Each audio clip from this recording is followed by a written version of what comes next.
Все, кто вышел на эту сцену, даже вот я просто влюбилась в одну девочку из Ембы. Она так боролась, она была нездорова, она боролась, она на цыпочках вышла, попила водички и опять вышла. И она опять продолжала. Вокалист должен именно вот такими качествами обладать, бороться, несмотря ни на что. Потому что, знаете, как у вокалистов, живешь хорошо, прекрасно, репетируешь хорошо, как только на носу концерт или выступление, ты обязательно должен заболеть. Это такая некая профнепригодность, но, как Анна Нетребко говорила, знаете, я однажды получила такой большой-большой, очень дорогой контракт и заболела.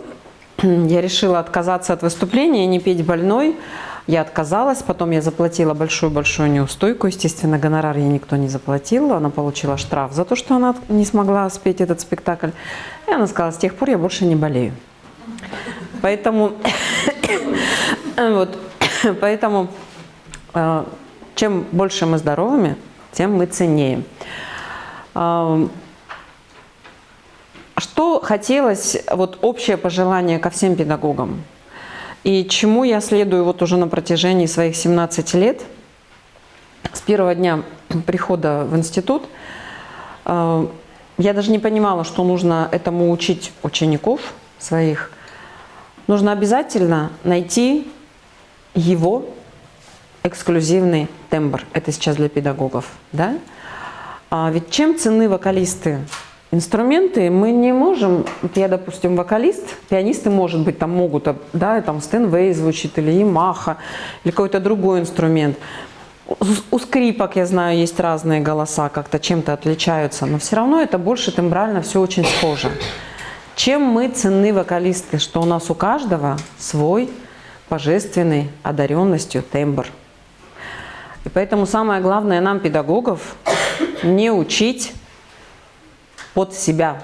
Или как еще часто говорят, ой, там твоя ученица пела, я прям твой голос узнала. Мне так однажды сказали, я думаю, господи, неужели я так ужасно учу? Если она поет моим голосом, она должна петь своим голосом. Или как мы знаем, когда Дмитрий Хворостовский с Анной Нетребко сделали большую популяризацию вокального искусства, помните, как стало модно заниматься академическим вокалом? И просто наплывы детей были, то у нас же модно всех мисс там это красоты или чего-то было.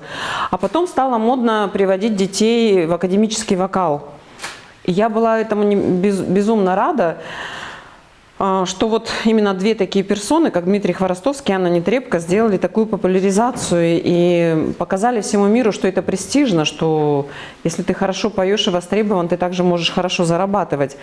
И вот у нас многие стали просто петь а-ля Дмитрий Хворостовский. Это просто ужасно. Это просто ужасно, потому что Дмитрий Хворостовский, он один.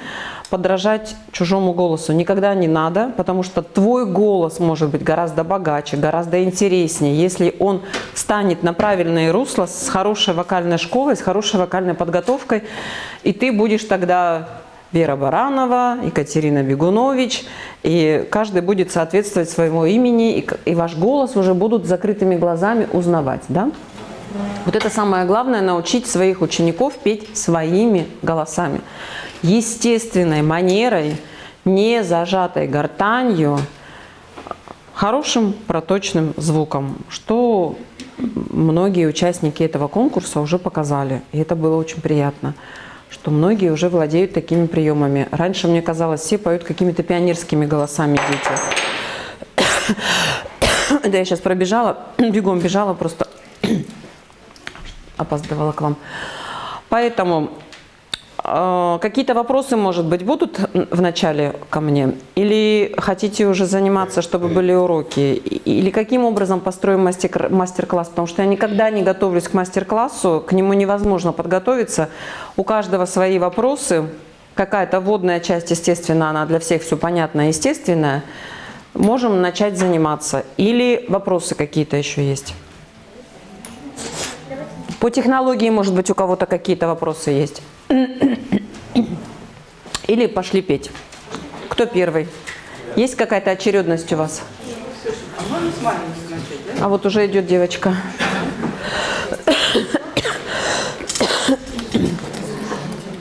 Телефон.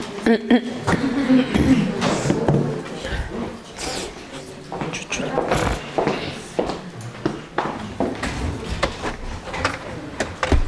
чуть-чуть приоткроем, потом закроем, если вам будет холодно. Так, представьтесь, пожалуйста. Ну, вы представьтесь всем, вы же певец. Давайте, объявите себя, чтобы все... Я Жидов Николай, обучаюсь в колледже искусств. Сейчас находится. Мой учитель Ковалев Андрей Игоревич. Сейчас присутствует здесь. Здесь я буду октаву. Римский Корсаков. И арию. Ну, давайте что-нибудь одно начнем и поработаем, да? Да.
Спасибо.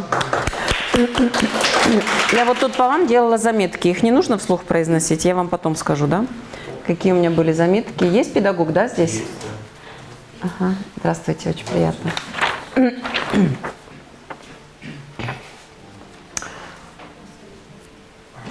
Голос, в принципе, ровно звучит, да? Но у вас есть он гораздо больше, голос. Вы себя каким голосом ощущаете? Даже не знаю, наверное, баритоном. Наверное, баритоном. Ну, вы же на втором туре пели баритональное уже произведение, да? Вам педагог подбирает программу? Да. Все сам, да? Мне очень понравилось, как вы спели Кальдару. Вы заставили меня слушать. У вас было очень академично, стильно и с очень хорошей интонацией, да? По тембру мне показалось вначале, что он тенор. Показалось. И даже мне показалось это и в октаве, что также голос зазвучал ровно. Но вы не всегда умеете сохранить нижнюю челюсть. Вы хотите звук опереть именно вот сюда, в нижнюю челюсть. И на втором туре вы очень мало пели телом. Певец должен петь телом. Что значит петь телом? Певец должен тело ощущать, тело должно всегда дышать. Вот он вдох, да, какой? Вы вот так дышите, нет? Угу. Я не видела, чтобы вы так дышали. У вас вдох был вот весь вот сюда. У него высокий очень вдох. И тем самым объединяется звук. Тем самым у тебя опора получается... Можно на ты, да? Угу. Опора получается вот такая. А должна быть опора вот сюда. Какие мышцы должны быть задействованы при вдохе? Вокалисты же мы немножко двинутые люди. Как мы говорим, нисходящие тоны мы поем. Все время думаем, что мы поем вверх. Восходящие тоны мы поем, все время думаем, что мы поем вниз. И здесь также легкие у нас где диафрагма, да? Здесь заканчиваются наши легкие. Вот здесь наша диафрагма заканчивается, да? Вот ребра, где наши дети. Трогайте, где у вас там диафрагма есть. Все трогайте. Можете туда вдохнуть или покашлять? Можешь покашлять? Вот тут. Что у тебя тут шевелится? Вот тут. Что у него шевелится? Вот эти мышцы должны работать. Эти мышцы всегда должны работать. И если эти мышцы при вдохе шевелятся, и потом мы берем вдох, и они сразу не опадают и не душат вас своим выдохом, тогда вы сможете петь длинную фразу. У вас одни ноты, да? Вот обычно сейчас все на мастер-классы ходят с 3 комплектами нот. Один у пианиста, один у вокалиста, который делает свои пометки, и другой у коуча, который ему дает какие-то советы. Я смотрю в ноты и не лезу к вам в рот. У вас одни ноты? Запоминайте, да, что вот обычно на мастер-классы ходят с 3. Давайте, значит, смотрите. Гармония стиха, божественные тайны.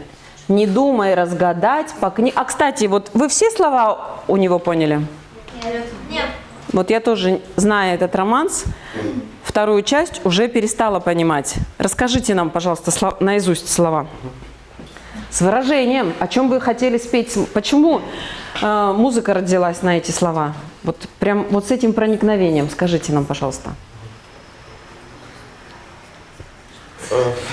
Ну, конечно, естественно. Вот вы вошли, артист разговорного жанра. Гармония стиха, мы ж так не будем разговаривать, да? Расскажите, как бы вы вот, как артист разговорного жанра. Созвучий и стихов, невольно с уст твоих, размерные октавы. Ой. Вот так каждого вокалиста спроси, никто не расскажет.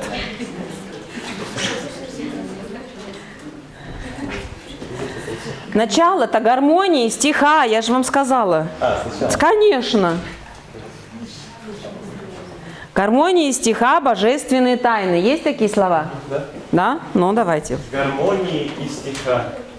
Гармонии. Гармонии. Гармонии. Это что у вас? Гармошка и стихи? Гармония музыки, гармония слов. Знаете такие предметы? Есть у вас гармония музыки, да? Гармонии стиха.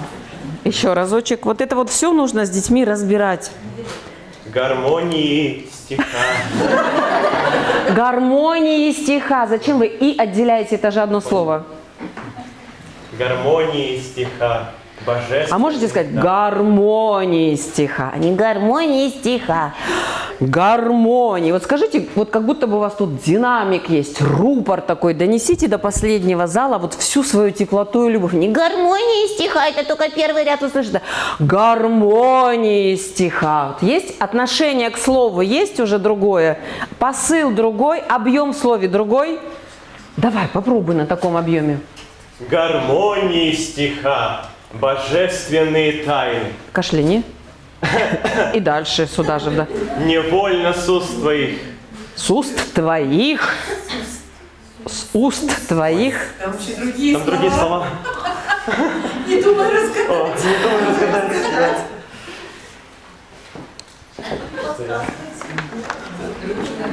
Давай, читай. Да, так будет лучше. Вот мы сейчас смеемся, но это же не смешно.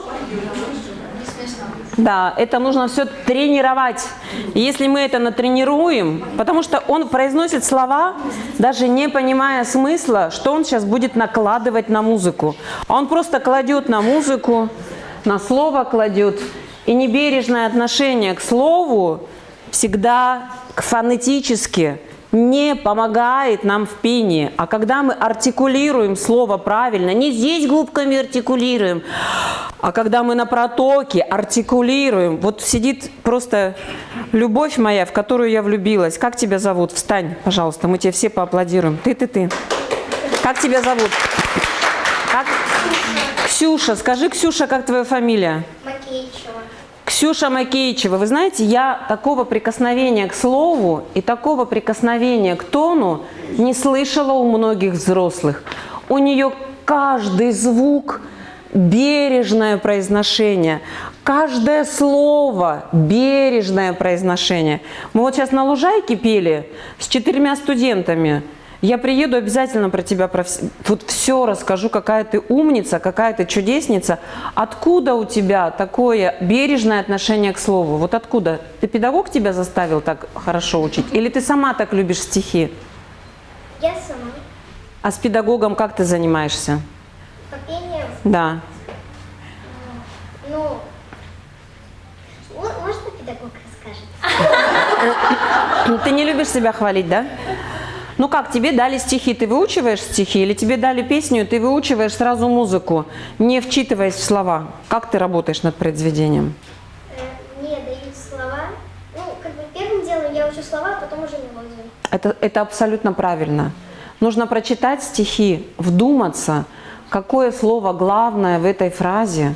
А русские композиторы, они же что, дураки были, что ли? Иногда слышишь такие тянущиеся безударные слоги, а там уже фраза закончилась, а мы все вот это вот никому не нужное окончание слов и фраз, понимаете? Это сразу видно, человек вдумчивый или не вдумчивый, понимает он по ударениям. Особенно это касается в итальянской музыке. Вот много кто пел арию Фигаро, и это все безударные гласные были главными. То есть итальянцы бы просто уже закидали, засвистели, но мы слушали. Всех слушали. Поэтому давай, расскажи стихи. Вот смотри, вот сидит, сколько тебе лет? 10? 11. Ой, 11 даже целых лет. А тебе? 19. Прочитай. 19 вдумчиво с текстом. О чем же все-таки? Причем здесь эта октава? И что же, почему Римский-Корсаков влюбился в эти слова? И почему он захотел написать на эти слова такую замечательную музыку? Давай. Гармонии стиха, божественные тайны, не думай разгадать по книгам мудрецов. У брега сонных вод, один бродя случайно, прислушайся душой к шептанию тростников, дубравы, говору. Это он пел. Посмотри, даже давай сразу остановимся. Посмотрите, как важно понимать. Гармонии стиха, дальше у композитора есть 8-я пауза. Почему я сейчас останавливаюсь на этом? Это очень важно, это слышно, когда готов ученик, не готов воспроизвести этот текст. Здесь есть 8-я пауза, но мысль не заканчивается, здесь нет ни запятой. Посмотри, есть длинная черточка, которая продолжает мысль, да? Гармонии стиха, даже если вы берете дыхание, божественные тайны, не думай разгадать, опять пауза есть, по книгам мудрецов. Вообще это одна фраза. Гармонии стиха, божественные тайны, не думай разгадать по книгам мудрецов. Понимаешь? А у тебя были каждые 1,5 такта остановка. И слово поэтому было непонятно. У брега сонных вод один бродя случайно. Здесь есть запятая. Здесь можно взять маленькое дыхание. Но если вам оно не требуется, вы можете эту мысль пронести. У брега сонных вод один бродя случайно. Прислушайся душой к шептанию тростников. Запятая. Теперь ты можешь смело вдохнуть, да? Дубравы говору. Их звук необычайный. Прочувствуй и пойми. Прочитай, пожалуйста, сейчас. Я тебе уже прочитала, все расшифровала. Гармонии стиха, божественные тайны. Ты сделала уже остановку, да? Гармонии стиха. И все, дальше уже нет мысли, да? Гармонии стиха, божественные тайны. Дальше. Гармонии стиха, божественные тайны, не думай разгадать по книгам мудрецов. У брега сонных вод, один бродя случайно, прислушайся душой к шептанию тростников. Дубравы, говору, их звук необычайный, прочувствуй и пойми. Дальше. Сам продолжи, я тут тебе не расшифровывала. Тут пианист что-то тебе там поиграет, ля-ля-ля, ля-ля-ля. В созвучии стихов невольно суст. Ну ты поставил уже созвучие стихов. Все, у тебя мысль закончилась. Невольно. В созвучии стихов невольно. Мысль-то продолжай. Вот нужно учить еще мыслить дольше их. В созвучии стихов невольно с уст твоих размерные октавы польются звучные. Молодец. Польются звучные. Кто? Октавы. Ой, музыки и дубравы. Да. Лишние как музыки и дубравы. Посмотри-ка, насколько ты должен посерьезней, да, к специальности. Казалось бы, тут что, 2 страницы выучить? Да? А еще вот такой секрет. Вот сейчас для всех это прям будет важно. Вот смотри, чтобы у меня дыхание быстро не заканчивалось. Даже в разговоре можете с детьми это проверить. Куда я дышу? В гармонии стиха божественные тайны не думай разгадать по книгам мудрецов. У меня опали вот эти мышцы? Нет. Вот так. Они сработали, нет? Вот очень важно, чтобы ваши мышцы, когда вы взяли дыхание, вы же говорите, дыхание все равно заканчивается, да? Важно натренировать эти мышцы, чтобы они не опадали, чтобы не было вот такого. Гармонии стиха божественные тайны не думай разгадать по книгам. Вот видите, даже у меня в разговорной речи, как дыхание закончилось и закрылся колодец, этот проток, это даже тоже слышно в разговорной речи.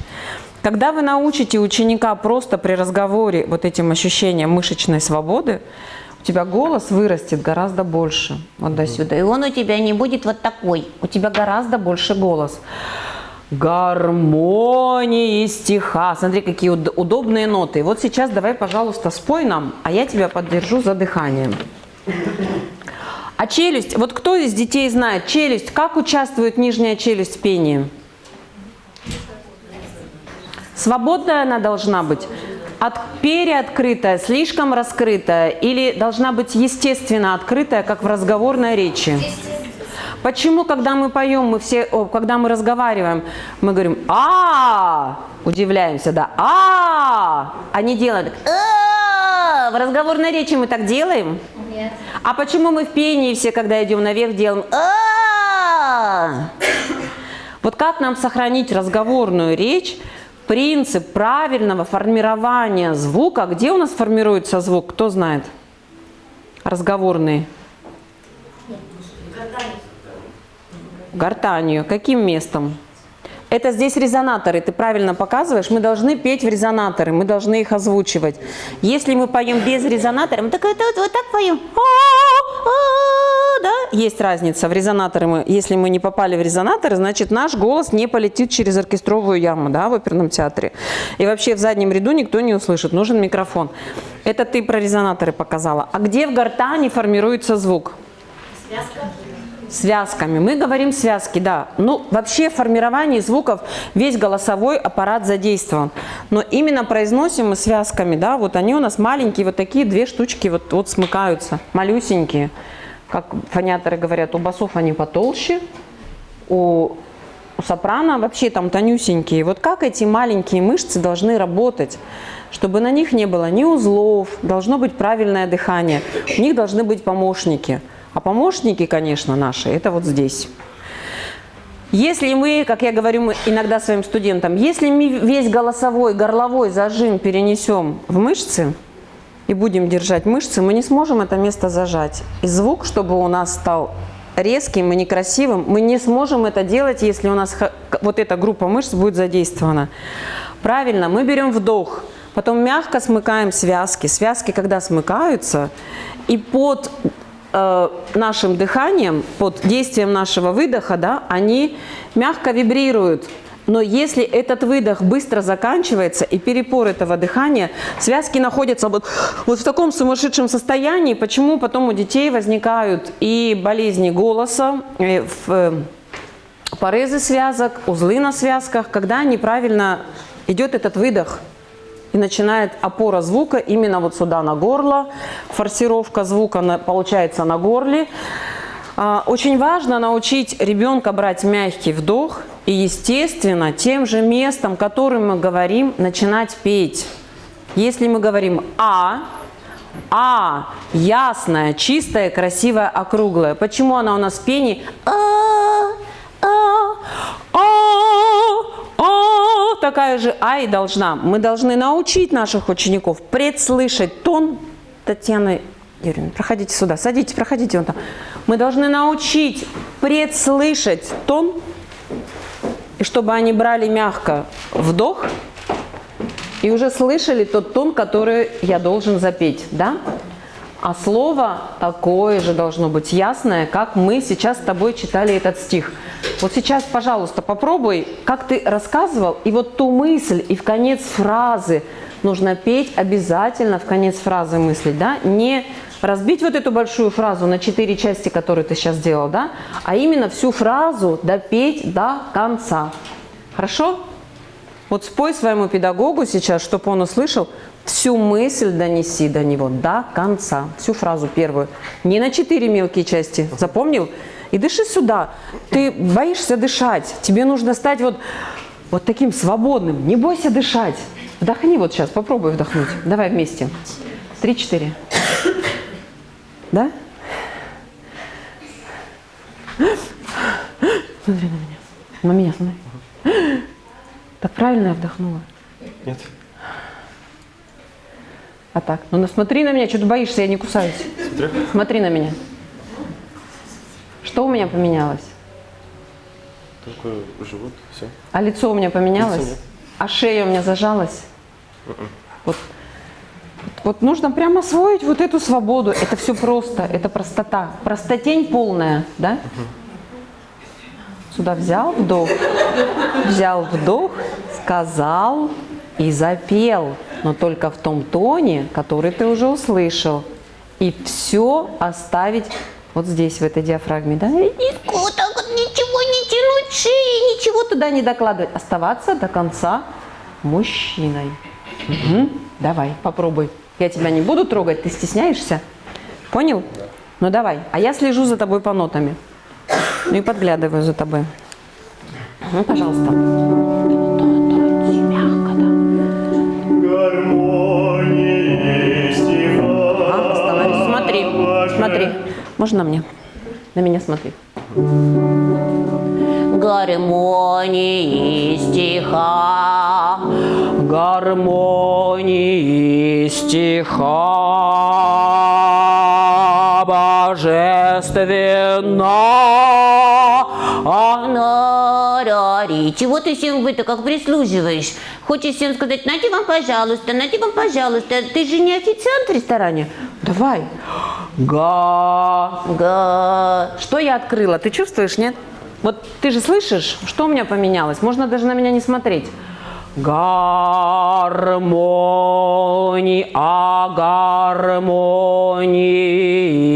стиха. Я басам даже показываю.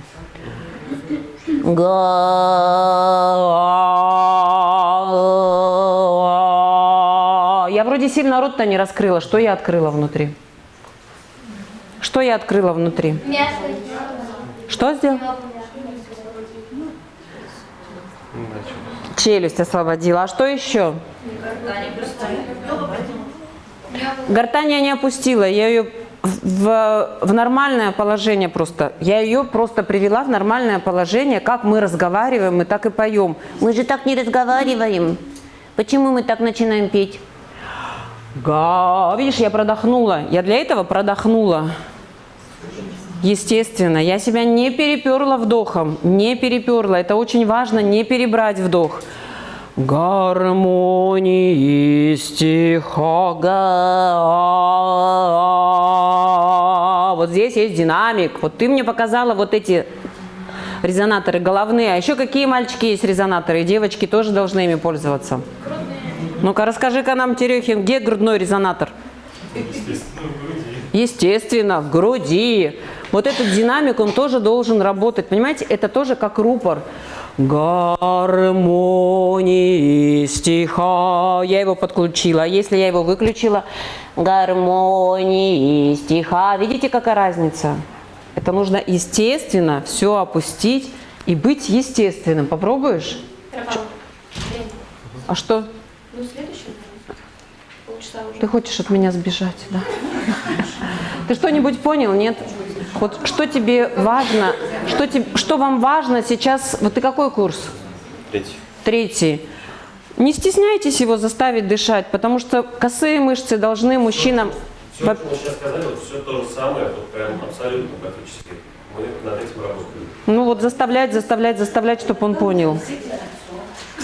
Нет, я ничего, наоборот, спасибо большое, да, что вы еще раз все. Значит, будем еще по-другому работать, да. И понимаешь, когда ты включишь грудной резонатор, подключишь, соберешь, потому что ты все очень миленько докладываешь, у тебя старинная ария, ну прям вот без Вот всем мы разговаривали, что так понравился ты на старинной арии, там все в стиле, там такой звук, как бы, там достаточно было для этого диапазона, этого звука. Но, может быть, ты будешь хорошим барочным певцом, но барочные певцы тоже должны уметь всеми резонаторами пользоваться. И тем более, та музыка вообще требует длинного дыхания, очень долгого дыхания, да? Маленький вдох, и нужно уметь распределить это дыхание. Не выдохнуть его с 3 первыми нотами, чтобы оно сразу закончилось. Еще потом нужно включить грудной резонатор, а потом научить его, это дыхание... Господи, пользовать это дыхание на длинную фразу. Распределить. Распределить это дыхание до конца, чтобы не было, он напел и умер, да, а чтобы еще чуть-чуть оставалось и был эффект вот этого. Поэтому ты молодец, что сегодня пришел, что услышал, еще к кому-нибудь сходи. Тебе кто-нибудь еще другое что-нибудь скажет. Но самое главное включить. Вот потрогай сейчас мои плечи и живот. Меня студенты все трогают. Вначале боялись. Понимаешь, мои плечи остаются на месте. Они должны остаться на месте. Они не должны задраться. Понимаешь, вот ты задрал плечи, ты вот сюда в ключицу вдохнул. Что с твоим животом? Он тебе не помощник уже. Он тебе только будет мешать. Твои мышцы вот здесь, они болтаются, звук будет дряблый, до барана можно дойти. А если ты вдохнешь сюда, опустишь плечи, и вот он, твой каркас, будет вот такой каркас.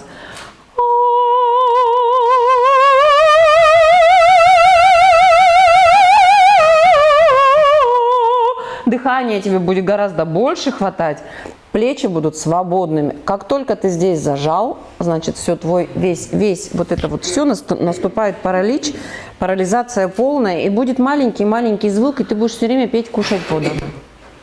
Ты можешь вырасти в хорошего героя. Угу. Но тебе нужно стать более вдумчивым, более глубоким. Даже вот начинать вот с такого прочтения стихов. Трепетное отношение к тексту. Потому что одна музыка не существует отдельно без слов.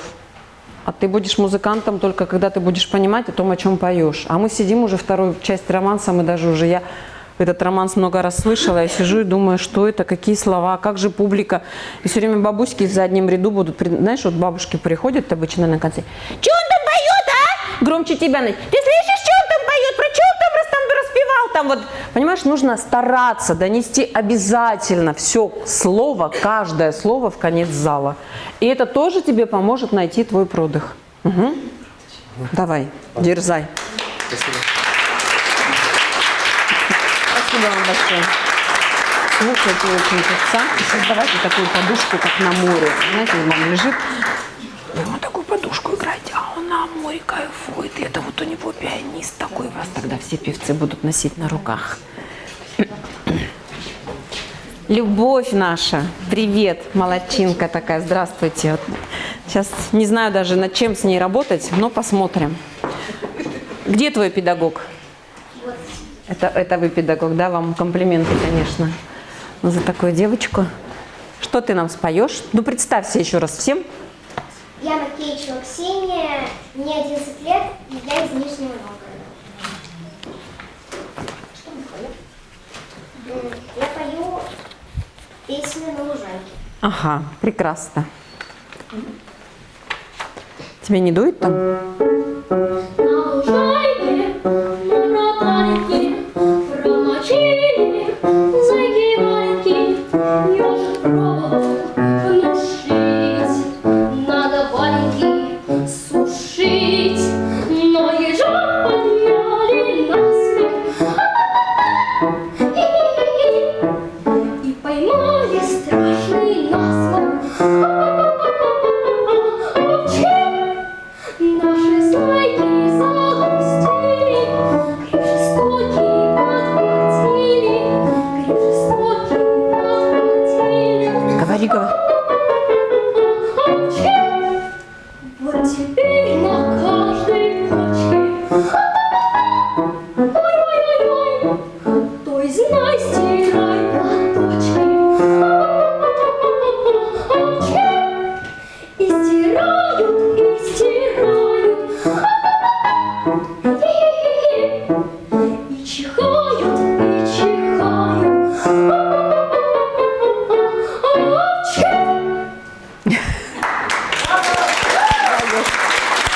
Молодец.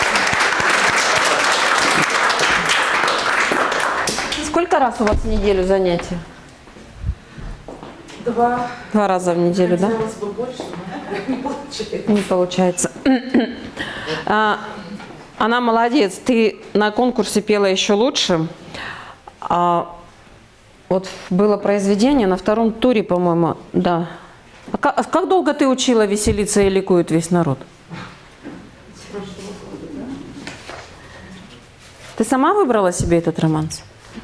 Вот мы... У нас должен быть юбилей школы в этом году, в декабре, и нужно было спеть этот романс, именно Белинке надо было, и в школе некому было спеть. Именно «Веселиться и ликует»? Да.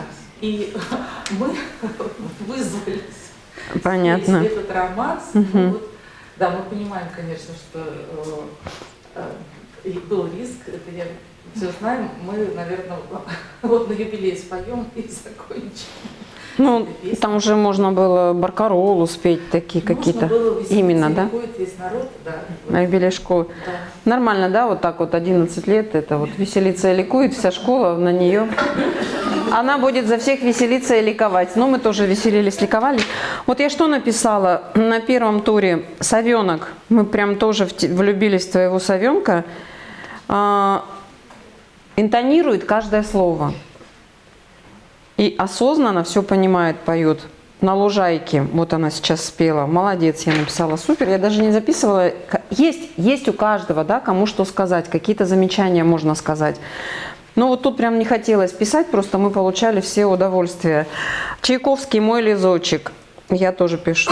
Музыку Чайковского не всем очень удобно петь, и не каждый его может петь. Вот я тоже за Чайковского редко берусь когда, потому что с моим тембром голоса как-то я люблю Рахманинова, Римского-Корсакова.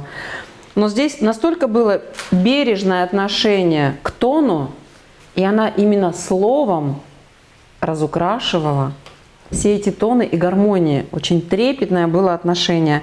И все на месте, конечно, было. Но по попутной там и пианисту есть что поиграть, и немножко вы там ее накрыли. Иногда гармонически интонировала очень хорошо, грамотно, молодец. Значит, вот сейчас есть опасность такая превратиться прям в оперную примадонну. Не надо усложнять никакой репертуар, нужно оставаться вот в своих рамках, то, что ей полезно. На том, знаете, вот у нее сейчас, вот у тебя сейчас такое развитие, Ксения, что не нужно форсировать. Скоро начнется мутация. Нет у тебя еще мутации голоса? Дыши. У нас ощущение, что она у нас уже была. Была? Вот, знаете, есть такое ощущение, да. Я не знаю, я могу ошибаться, но у меня еще была одна девочка, которая с 9 лет мутировала. Да. И она после 2 где-то лет примерно, у нее стал приходить уже свой голос. У меня есть такое ощущение, но это только вот у меня начало этого понимания. А у вас есть фониатор в городе? Конечно. Ну, нужно показывать ее иногда фониатору, потому что бережно нужно очень. Ну, посмотрим. Может быть, я ошибаюсь. Может быть, она мягко пройдет эту мутацию, никто даже не поймет. У девочек тоже такое бывает. Не нужно гнаться, знаешь, вот не гонись за таким репертуаром, все, я это спела, мне это легко, дайте мне посложнее. Всему придет свое время, и в таком возрасте у нее еще просто мышцы маленькая, она все растет, организм весь растет, и если ее завалить какими-то сложными произведениями, то тогда просто можно поставить уже крест, связки износятся, потому что у каждого есть своя долговечность, да? И при бережном отношении вы просто будете нарабатывать ей правильную школу, правильную манеру пения, правильное звуковедение. И она постепенно, как закалялась сталь, да, вот это будет постепенное взросление, постепенное приобретение школы. Да? Вот мышцы будут знать, в каком режиме работать, и она потом неизвестно, в какой голос еще вырастет. Немножко сейчас пыталась, вот как-то акустика тебе вот здесь вот упала, и ты хотела букву А спеть потолще. Почему ты сейчас хотела такое спеть? Можно на лужайке вот сначала, и потом начала слова проговаривать какие-то. Ты не устала, то тебе завтра петь концерт? Нет? Нормально? Она спала? Хорошо все? Давай, начни начало. Вот можно ей чуть-чуть потише, прямо сейчас, чтобы она не поддавала. Не поддавай, вот пой естественно. Угу, давай. На лужайке, на проталинке. Вот, смотрите, сколько она выдохнула. Спасибо. На лужайке, на проталинке, на лужайке. Смотрите, это большой выдох. Связки как работают на выдохе? Уже им неудобно. На лужайке, Слушайте, гортань поднимается, уже приходит не в спокойствие. Оставь ее на месте, вот как будто бы на лужайке, на проталинке. Скажи мне. На лужайке, на проталинке. Вот так же и спой в этом же месте. На лужайке, на проталинке, И шею не вытягивай, не проси милостыню. Ты должна выходить с достоинством, да? Всегда. Пой всегда с достоинством. Ты такая красотка. А ты что в официантку-то? Не превращайся, хорошо? Не тяни шею, давай. На лужайке, на проталинке. На проталинке, на Вот. На Вот она, смотри, на месте у тебя. На проталинке. На месте таким приемом. Еще разочек. на лужайке, Вот здесь. на проталинке. Промочили зайки-валенки. И смотри еще. Промочили.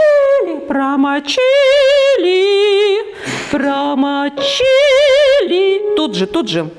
Промочили Не кричи ее. зайки-валенки. Не может верхняя нота быть громче, чем все остальное. Ни в коем случае не может быть верхняя нота громче. Угу. Промочили зайки-валенки. Ежик пробовал внушить. Надо валенки сушить. Тебе сейчас удобно было? Да. Вы каждое слово сейчас услышали? Смотрите, вот никакого чуда она не сделала. Она просто все звуки оставила в том месте, где они, естественно, должны быть. Вот такой режим голоса никогда не навредит вашему ученику. Она ни разу не вытянула шею.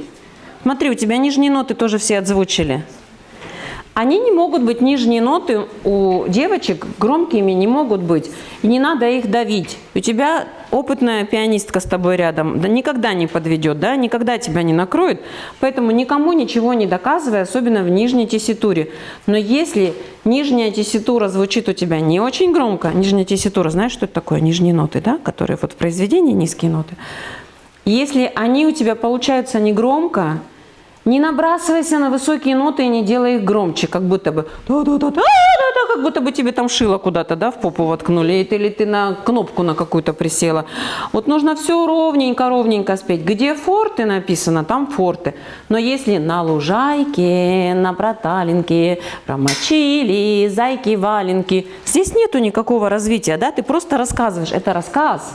Вот сейчас попробуй вот все ровненько спеть, и чтобы верхняя нота у тебя не выскочила, и нижние нотки все у тебя отзвучали. А шейка твоя была спокойненькая, вот такая мягкая. И ни в коем случае вот так не зажималась. Смотри, видишь, да? Да. Вот так все, это все уже зажатый звук. Ты уже будешь горлить, прям горлинкой начнешь петь, будешь быстро уставать. И все, кто слушают тебя, тоже будут быстро уставать. А когда у тебя тут будет свободно, а звук будет здесь отзвучивать и попадать обязательно в головные резонаторы, как ты мне сейчас показала, то это будет здорово. Давай еще разочек попробуем. На лужайке, Здесь. на проталинке. Здесь.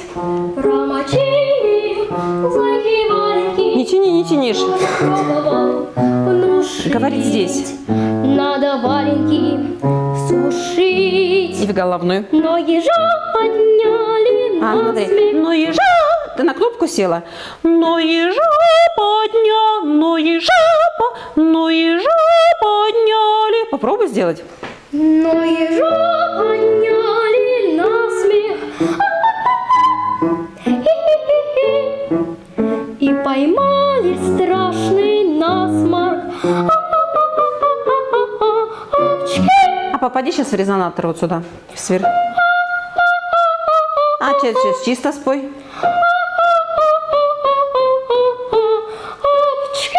тут сейчас не надо интонировать, тут просто ты ноты эти все хорошо знаешь, ты начала их искусственно интонировать, а ты просто а на каждой нотке скажи. Нет, ну это сильно ты пережала. Старательная какая, сразу все хватает и сразу все старается. Сразу.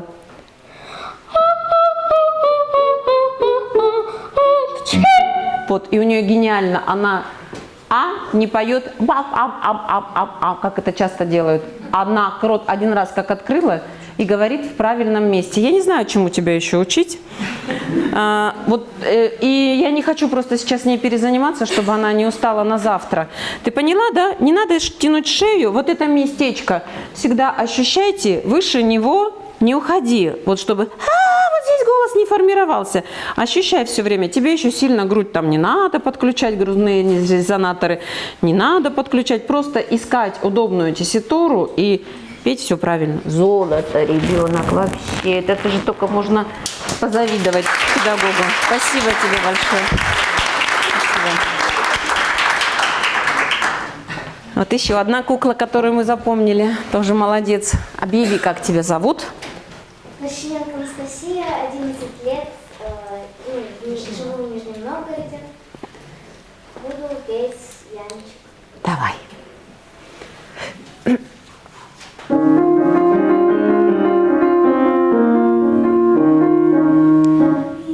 Яничек милый, что ж ты напрасно, выйди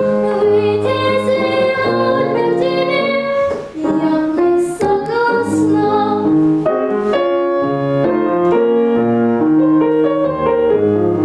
Ты с кем хотела, дома сидела, но чтобы парень страдал, это не дело.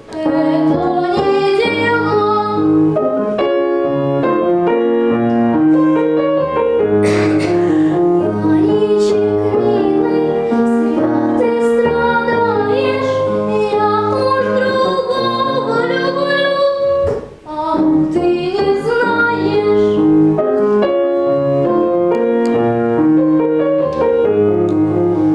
Этим девице стыдно гордиться, надо любить одного, двух не годится. Друг не годится.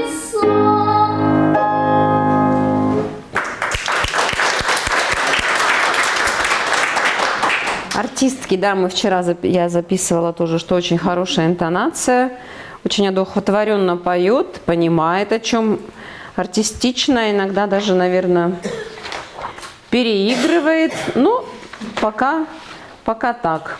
Так, где-то у меня на второй тур-то, где-то у меня. Ага, детские игры. Ага. Ну, отметила, что звук пока формирует в шее, да, небо не держит немножко, хочет петь звонко, видимо, все, да? Да, но вот здесь как раз начинается нотация, то есть уже она начинается прям, я уже слышала. Слышно. А тебе сколько полных лет? 11. Давай, расскажи слова, пожалуйста, наизусть сначала. Яничек милый, ждешь ты напрасно. Выйти сегодня к тебе я не согласна. Смотри, ты сейчас мило очень говоришь, но я не уверена, что сзади вот дядя с фотоаппаратом, с таким большим, понял все твои слова. Потому что ты вот так начала разговаривать вот так.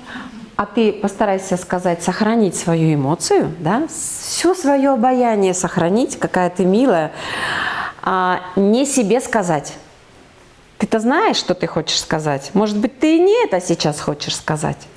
Но ты должна это сказать, потому что педагог тебя учил. Может быть, и другое бы ты сказала.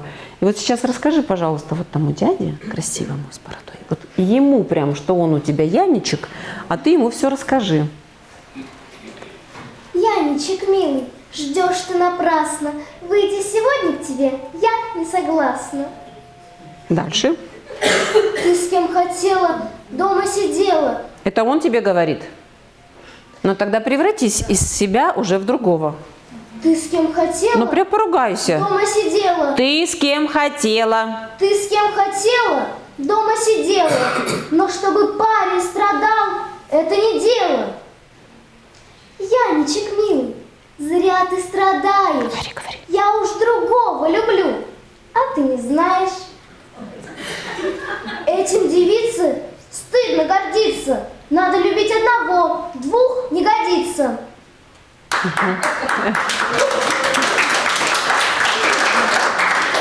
Молодец. Вот где наш тут юноша? А? 11 лет. А вам, наверное, единичку надо убрать, да? Понял, что юмор. Не обиделся? Не обижайтесь. Вот и сейчас также попробуй сохранить все свое обаяние, а сказать, давай я тебе тоже вот эту точечку здесь подержу. Ты завтра тоже поешь? Нет, не поешь, да? А вот здесь как будто бы сказать, не вот здесь Яночек милый, Яничек милый, Яничек, скажи. Я А.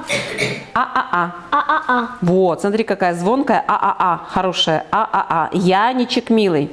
Яничек, милый. Вот тут просто поискать и разговорные тоны пониже. Вот я же вот сюда и детям вообще не показываю, да, они туда сами вдохнут, если они будут не зажаты, плечики будут, если свободны, они никогда, дети вообще по рождению все дышат правильно, пока мы не вмешаемся, извините, в кавычках, и когда не научим их петь вот так. А они все осознанно, дети нормально должны дышать. Ну, если они, конечно, не пародируют и не подражают кому-то. Сейчас же они там многие, мы тут смотрели некоторые. Мне 11 лет, но я так чувствую. Есть такое, да, без перебора. Но у вас, девочки, естественные очень. Поэтому давай я тебе вот здесь подержу, а ты вот, чтобы вот эта точечка у тебя была. И шейку не тяни, вот можно тебя так поддержать, да? Давай. Яничек, Здесь скажи. милый, ждешь ты напрасно, выйти сегодня к тебе я не согласна. Смотри. Я не согласна. Через вот так чуть-чуть переоткрыла, зажала, и уже слово у тебя пошло. Я не согласна. Я же ничего не давлю, да? Я не согласна. Я не согласна. Что я поменяла? Да не бойся, смотри на меня. Я же не кушу тебя. Я не согласна. Я не согласна. Видишь, как у меня через становится неестественно. Ну-ка попробуй. Я. А уже я такая у тебя. Я. Я. А не надо рот открывать, я ж тебе не открывала так рот. Я не... Естественно, я. не согласна. Вот нужно поискать, не надо сейчас громким звуком петь, да? Нужно уйти из горла, потому что прям... Вот чтобы не задиралось ничего. Ты меня поняла? Тоже молодец, обаяние свое не теряй. Ну вот в этом ключе, в направлении, не будем сильно ее мучить. Вот в этом направлении поработайте.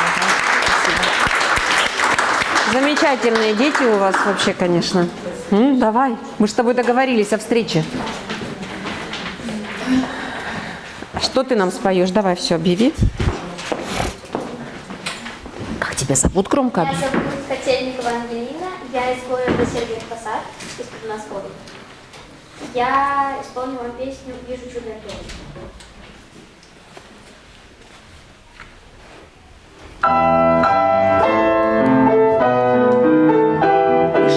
Дыши.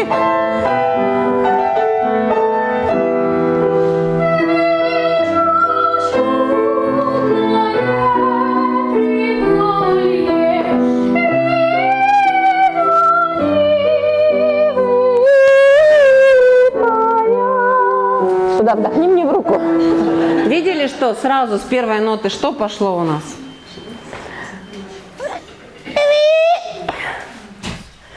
Вижу! Ну смотри на меня, вы что боитесь смотреть? Что страшное такое? Дети боятся смотреть. Вижу!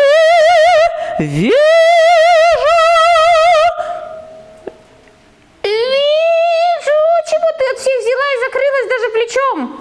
Что ты хочешь своим плечом сказать? Куда нужно дышать? Ты сейчас же смотрела других, я показывала, куда нужно дышать. Тут у тебя дышит?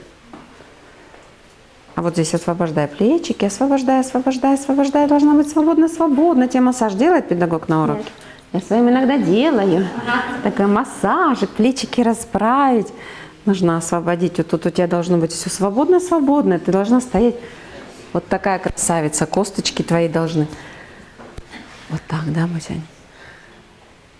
Ну, может, кому-то это помогает. Но мне кажется, в твоем возрасте пока нужно показывать всю свою красоту без пережатых зажимов. Когда видела, вокалисты есть некоторые, так челюсть туда, туда.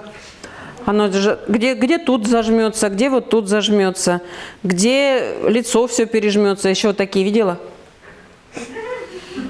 Видела такое? А певец должен быть красивый, товар лицом должен быть. Мы должны быть естественные, мы выходить должны и поражать своей красотой, отдавать все свое обаяние. Ты сейчас такая вышла красотка и закрылась плечом, и что показала? Давай сюда попробуем дышать, вот просто попробуем, поучимся дышать сюда. Вот брось плечи, вот прям брось, вот смотри, вот твой животик сейчас отпустился, вот туда вдохни. Вот оно, естественное дыхание у детей. Естественно, видите, у меня слегка рука пошевелилась. Еще? А можешь вот так, смотри, еще сделать, вот так вдохнуть, держи мою диафрагму.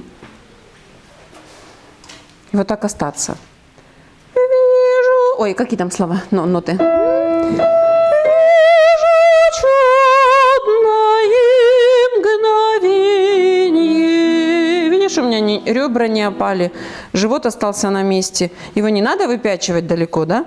А просто в него мягко вдохнуть, и чтобы твоя ключица и плечики были свободные. Ну-ка, сейчас давай еще попробуем вдохнуть. Вот, ну еще дыши. Вот прям спокойно дыши. Я же, смотри, без ремня стою. Добрая с тобой разговариваешь. Тебе удобно так дышать? Естественный вдох должен быть, да? Ну, давай попробуем сейчас вот. Та-та-ти-та-ти-та-там. И ты вдохнешь мне в ручку и начнешь петь, не зажимая голову, да? Сейчас в руку мне вдыхай, в руку вдыхай.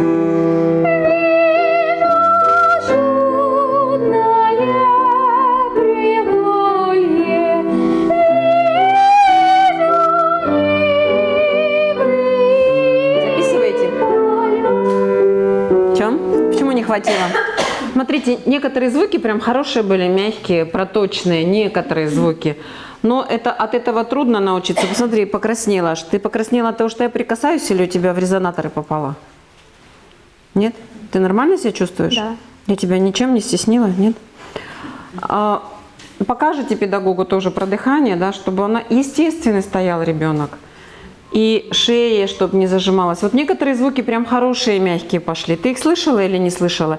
Они могут ей казаться сейчас непривычными, ей будет внутри казаться, что она без голоса поет. А для этого нужно всегда записывать свой урок. Когда они привыкают петь прижато и звонко внутри, и потом, когда у них начинают отпускать гортани только продыхом, да, владеть, им кажется, что они без голоса поют, у них нет тембра, их все обманывают. Весь мир их обманывает, потому что они себя слышат по-другому. Ты меня слышишь ушами. Да. А то, что ты говоришь мне, ты слышишь? Не очень. Ты когда разговариваешь, ты же вообще анализируешь свою речь? Ну да. Вот я себя слышу. Чем я могу себя слышать? Я могу себя слышать ушами своими? Ну да. Ты так думаешь? А вот когда ты разговариваешь, а потом слушаешь свою запись, другой голос там на записи? Вот там на записи твой настоящий голос, который мы все слышим ушами. А ты себя слышишь не ушами, а пористыми костями, которые у нас внутри. И этот звук другой. Мы себя слышим внутри по-другому, чем на записи. Не открыла никому Америку. И очень важно, чтобы дети тоже учились слышать себя на записи со стороны. Потому что иногда кажется: Господи, как я красиво слышу!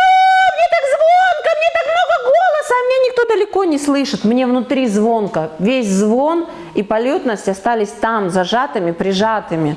А мы должны все это открыть. Нам там останется меньше, а пойдет больше в зал. И это когда будет на опоре, на протоке и на дыхании. Можно я с ней упражнение спою? Какую ты букву больше всех любишь петь? А или И. А, да? Давай вот сейчас с тобой споем А.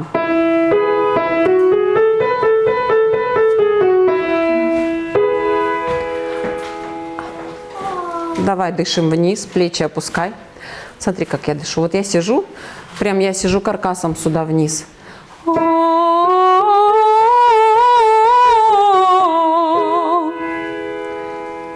Вдохни вниз. Вот ниже своего пояса. Попробуй вдохнуть ниже своего пояса. А для этого плечики. Там ты что там сзади поддерживаешь? Что там упадет там у тебя? Ничего не упадет? Ничего не поддерживай. Давай. А.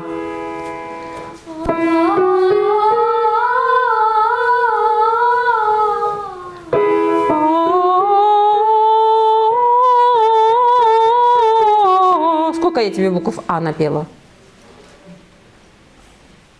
Одну или несколько их было? Одна А была? Одна. Вот попробуй спеть одну А. Давай.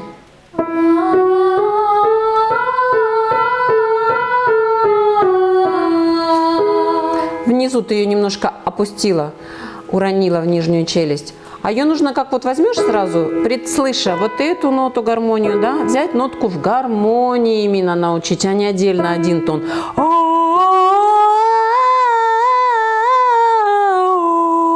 Сколько букв? Много. Много, некрасивых, да? А нужно как взять в высокой позиции этой гармонии.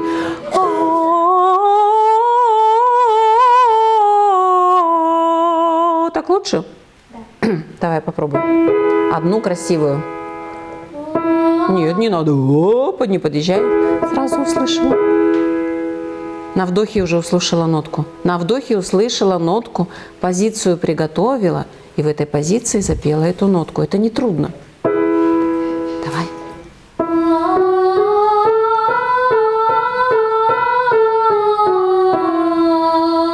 Молодец. Захотела на последней ноте все-таки себя громче услышать. А сейчас было все ровно. И вот из такого голоса ровного нужно ей расти и дальше развиваться. Ну давай еще споем.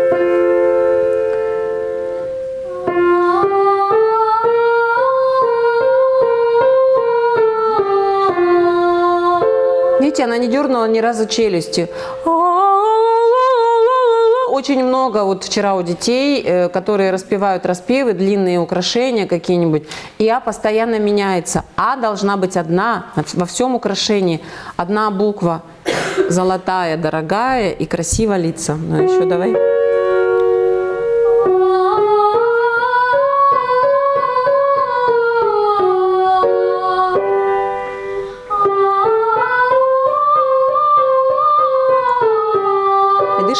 Дыши вниз, правильно, молодец.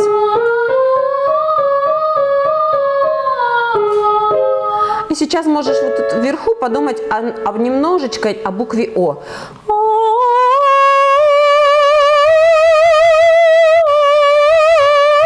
Да?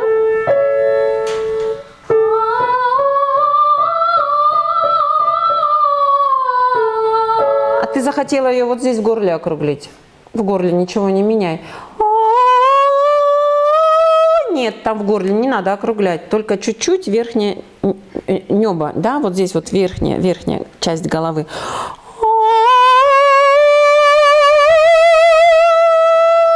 Шею ничего не надо округлять, менять. Оставляй так же, голову также оставь. Угу. Только вот тут представь, вот округли.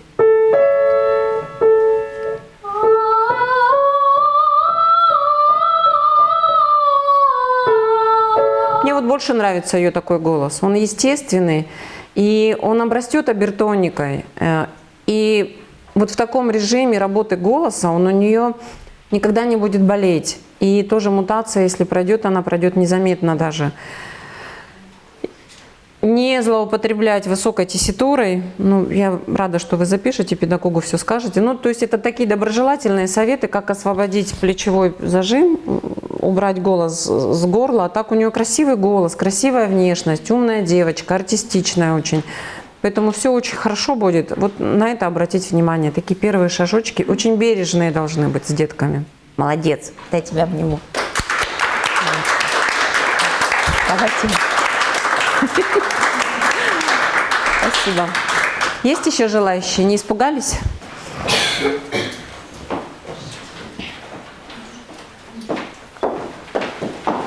Здравствуйте. Здравствуйте. Мне бы хотелось с вами посоветоваться, что лучше взять. Я думала по поводу Орёза. Кума. Или можно русский романс. Вы нас так вчера всех болтуньи своей, да, вы видели, наверное, Да. что мы все перестали писать, все побросали ручки, это было очень красиво. Давайте посмотрим у моего окна, мне Давайте. есть вам что тут сказать. Да, Прочитайте мне вначале стихи у моего окна. Я могу написать. Да, пожалуйста. Спасибо. Да я их знаю наизусть, все эти ноты. У моего окна черемуха цветет. Цветет задумчиво Под ризой серебристой. Под ризой серебристой. Ее за... И веткой свежей. Нате, нате. Смотри, у моего окна Рахманинов, это чудный композитор, у которого просто в каждой ноте столько вложено. Вот смотрите, у Чайковского всегда вступление и отыгрыши, да? Настраивает, да, Чайковский всегда настраивает на эмоциональное состояние романса. У Рахманинова, у него, как правило, ну, наверное, кроме «Не пой, красавица», да, 2-3 романсов, длинные вступления, всегда есть гармония, одна нота, и в этой гармонии вот лопатками всем, понимаете, вот до кончиков волос. Вот у меня всегда от Рахманинова вот звучит гармония. Можно вот нам первый аккорд поставить?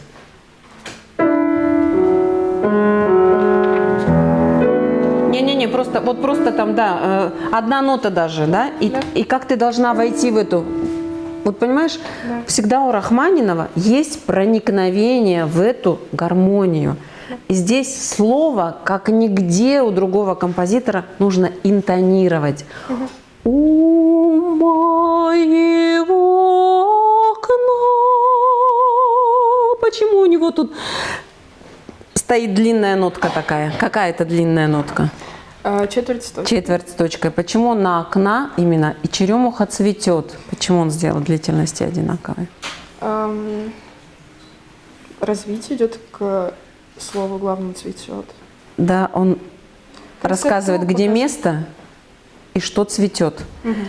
Всегда во фразе, что главное, существительное или глагол во фразе? Глагол, молодец. Цветет, видишь у него, да? И ты должна вот эту мысль от одной нотки провести, проинтонировать сюда. Это ми, правильно? Неправильно. У моего окна черемуха цветет, цветет задумчиво под ризой серебристой. Понимаешь, какое должно быть прикосновение? А ты вчера что там наворопятила? Да? Давай попробуешь. Вот сейчас прочитай вначале слова. У моего окна черемуха цветет. Вот, правильно. Цветет задумчиво под ризой серебристой. И веткой свежей и душистой склонилась и И зовет. веткой свежей, и Душистой душистой, склонилась и зовет. ее Ее трепещущих воздушных лепестков. могут так трепещать вообще. Есть где это надо. А здесь могут так трепещать. Что там так у тебя трепещит? Нет. Подходит такой прием здесь? Вот. Ее трепещущих, да. Воздушных лепестков я радостно ловлю веселое дыхание. Молодец. Их сладкий аромат туманит Аромат. мне сознание. Их сладкий аромат. Может быть, даже где-то с французским аромат. Слегка, да, такой? Их сладкий аромат Слегка. туманит мне сознание. И песни о любви они поют без слов. Они поют Без слов. слов. Понимаешь, вот эта вот поэтика должна быть даже в разговорном понимании. Вот можно, конечно. У моего окна черемуха цветет, цветет задумчиво под ризой серебристой и веткой, да? Да. Но это вообще все уже другое, о чем хотел написать Рахманинов, да? Ну, попробуешь сейчас спеть так, как прочитала, где-то что-то нашла и трепещущее, да? Это вот такой, такой трепет и прикосновение, вот как она интонировала каждое слово. Мгм. Ты поняла, о чем говорили? Давай. Нужны ноты? Нет. Споешь? Ой.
Все, уже расслабься.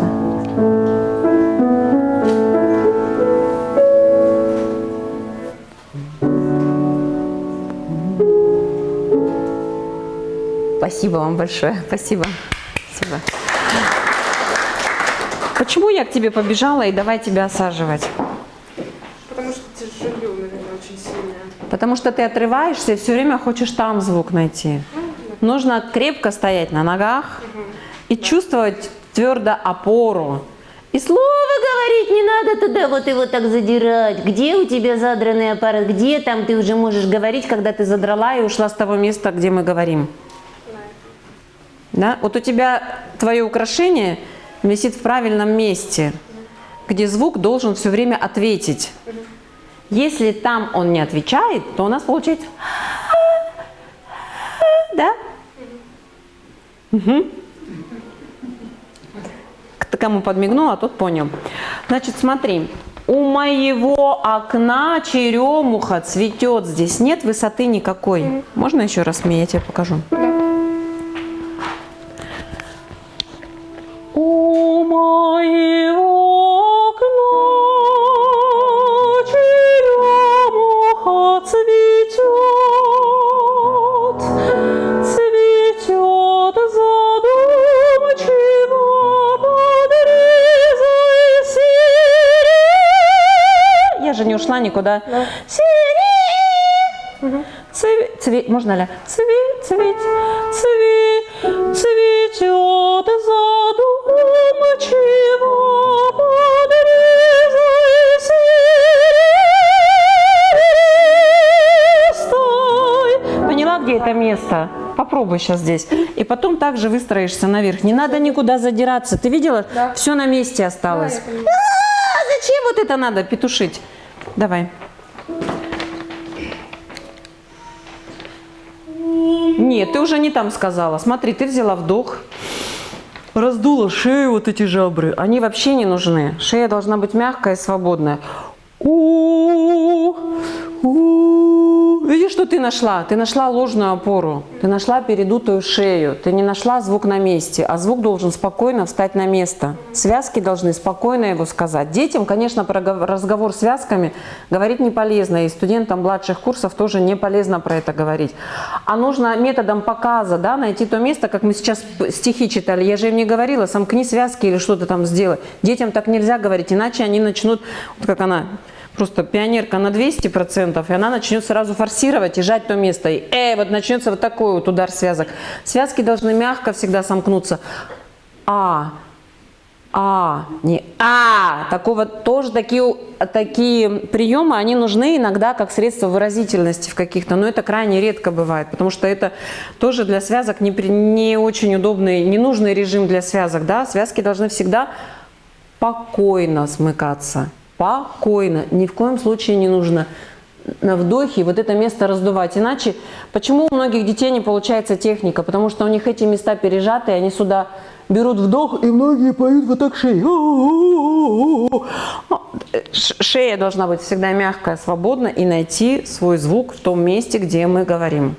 Понятно, где мы говорим? Давай, попробуй. Не задирайся сейчас. Спокойно вдохни вниз и останься такой же непоколебимой. Да? Вдохнула и...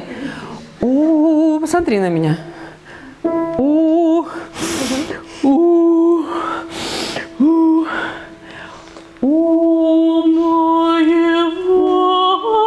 Почему окна? У моего окна. Зачем нам окна? Потому что нужно отделить гласную. У моего окна тогда. У моего окна. У моего окна. Но здесь, в принципе, и так понятно. Где-то надо, да, я тоже над этим работаю, чтобы было понятно слово.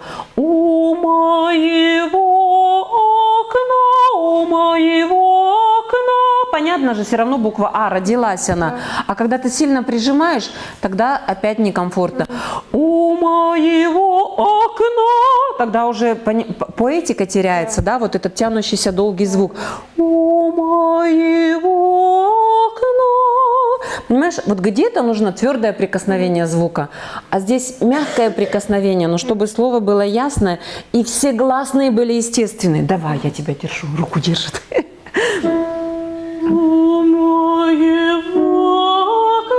Хакнула.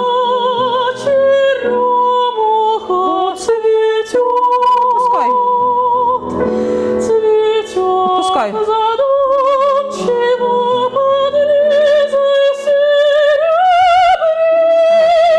Сейчас я тебе секрет большой скажу, чтобы спеть. Это красиво, смотри на мою челюсть. Очень многих учат открывать рот. Но рот не надо сюда открывать, чтобы звук был красивый.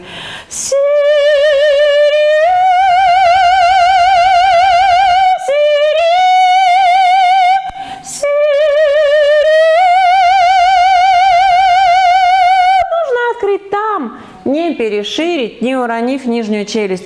И я вчера так много раз хотела к тебе подойти, прижать твою челюсть, чтобы у тебя, когда ты не будешь рот сильно вниз открывать, у тебя небо само. Ты не с температурой, ты что-то такая горячая. Душно очень сильно. Душно? Давай открою. Ты говори. Ну, ты-то работаешь, а я тут просто стою, издеваюсь немножко, да? Поняла? Да. Найди небо. У тебя такой красивый, огромный голос, а ты как через это, когда мы рот открываем вниз. Откройте все вниз и потрогайте, какие мышцы у вас зажались. Посмотрите, мы открыли рот вниз. Вот эти мышцы все, да, корень языка, все поджалось. Как можно сделать проточный и мягкий звук на этом? Нет. Вот мы открыли, и мышцы вот эти все задрались, поднялись. Все это уже горловой призвук.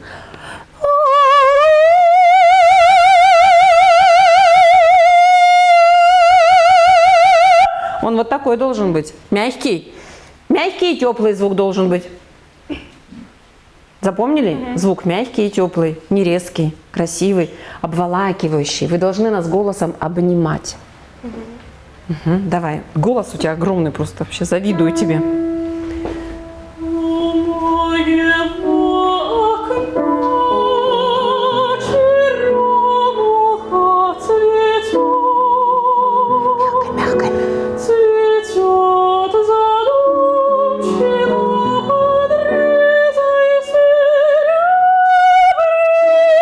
Посиди сейчас, мне так хочется поймать этот кайф, когда ты там поймешь еще больше. Да. Ты поймала чуть-чуть, а еще чуть-чуть.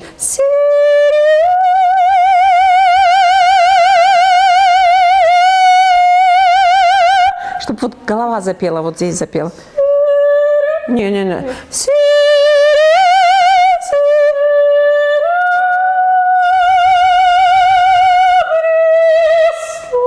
Это так красиво у тебя будет. Все будет красиво. Пройдут эти резкие ноты, все туда вот будешь. Но еще давай. Давай сначала у моего окна, а я тебе буду показать.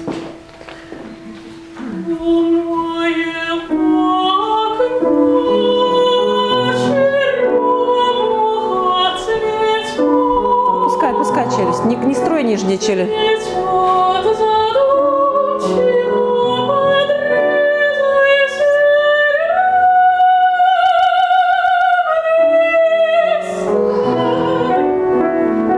Еще можешь тренировать, дыхай.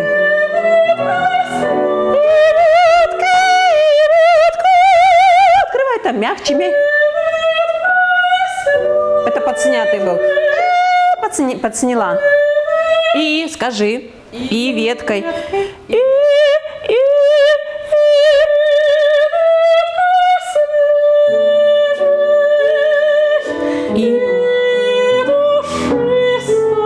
платье, да.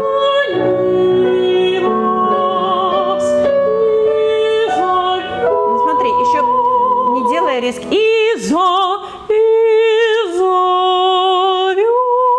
Как бы в эту «и» пропой дальше фразу. «И» первая должна быть красивая, чтобы все красивые гласные потом в эту красоту и встроились. Склонилась и это. Да, давай. Нет, это сейчас не сказала, сейчас выдохнула. Скажи как бы вниз в себя.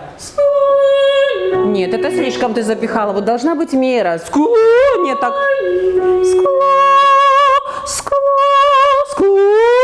Нельзя.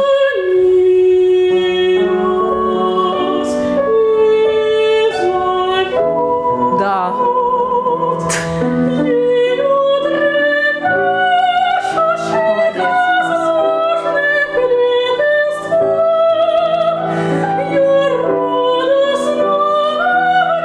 И так же.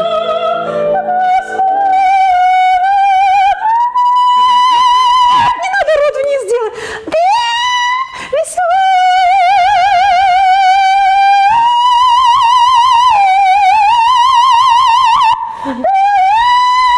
Сразу красоту свою теряешь. Поняла. Давай, пробуй. Можно поближе туда уже к ней подойти. Я радостна. Ага.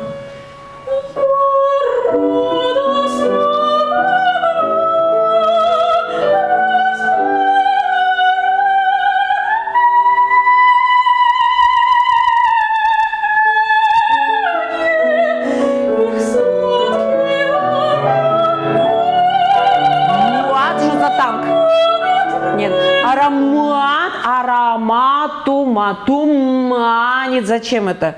Аромат туманит мне сознание. Опять нагрузила. Вот можешь еще тоньше, еще больше там открыть вот эту верхнюю ноту. Но ты уже поняла, как это. Ты уже прям кайфуешь этим. Но не сразу, конечно, все получается. Это, если это новое для тебя, то ты должна запомнить это, сообразить. И еще потом больше сама, только не переори нигде, да? И не высокие ноты, где-нибудь соль, ля, вот так пробуй, да? А потом уже крайние верха потом возьмешь. И в куме споешь красиво тогда. Допой. Не дует на тебя сейчас? Я боюсь, сдует.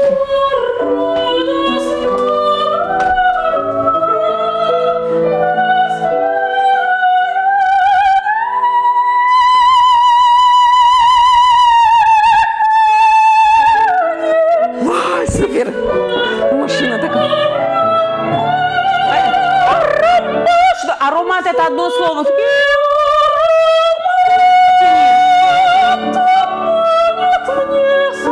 Тяни знание. Как Н, так у тебя это целый прицеп вообще. Одна. Туда.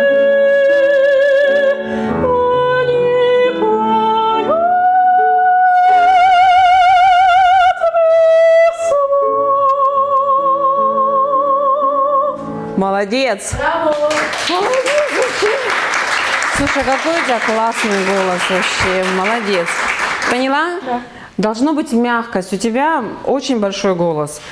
И тебе не надо никому доказывать, что у меня вот есть такой большой голос. Научиться более гибкой быть, да? Эти туманит мне сознание. Не надо туманит мне сознание. Ты должна тянуть гласные. А согласные, да, они должны быть ясные и понятные зрителю, но у них тоже должна быть мера. Поняла? Поняла, да. Туманит мне сознание. Такого не должно быть. Супер, молодец. Поздравляю тебя. Спасибо.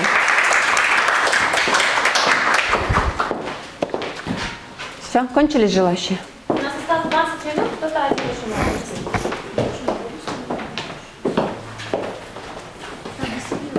Здравствуйте. Есть пианист, да? Вы пока объявите, я список ваш найду. Вы как... Лучшая школа на студии, мне 15 лет, я из города Вельска, Архангельской области, буду исполнять внутреннюю музыку. Ага, сейчас найду вас.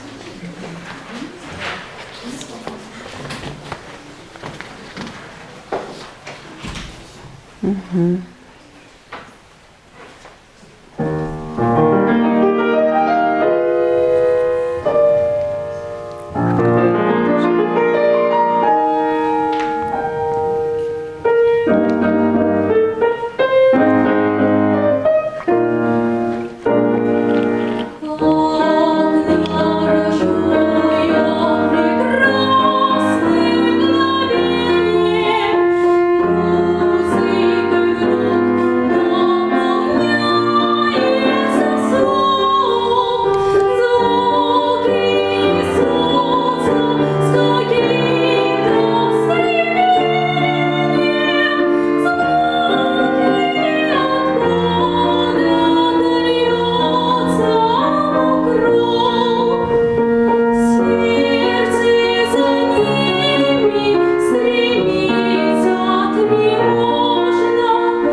Спасибо. Спасибо. С педагогом? Вы, да? Почти у всех то же самое, да? Где у нас звук? Его нужно найти здесь. Больше, конечно, хочется... Ты со своим пианистом, да? Больше хочется кантилены.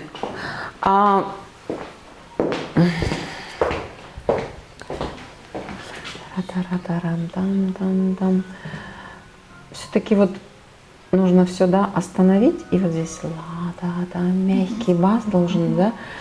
Немножечко вы ее провоцируете петь «Когда рожу я», «Когда рожу». Мягко бас, да, он должен как бы, да, вот такой, чтобы не провоцировать ее, потому что дети любят попеть по слогам. А ты должна спеть фразу, смотри, «Когда рожу я прекрасным мгновением». Туда не «Когда рожу я прекрасным мгновением». Вот скажи, попробуй эту фразу «Когда рожу я прекрасным мгновением». Как дорожу я прекрасным. Как дорожу я прекрасным мгновением. Как дорожу я прекрасным мгновением. Угу. Смотри, вот мы слышали одной окраски голос. А сейчас спой прям. Можно ей дать ноту? Прям с тебя. Как дорожу я прекрасным мгновением. А почему ты в разговоре нам не рассказала? Как дорожу я прекрасным мгновением. Почему ты так не сделала в разговоре?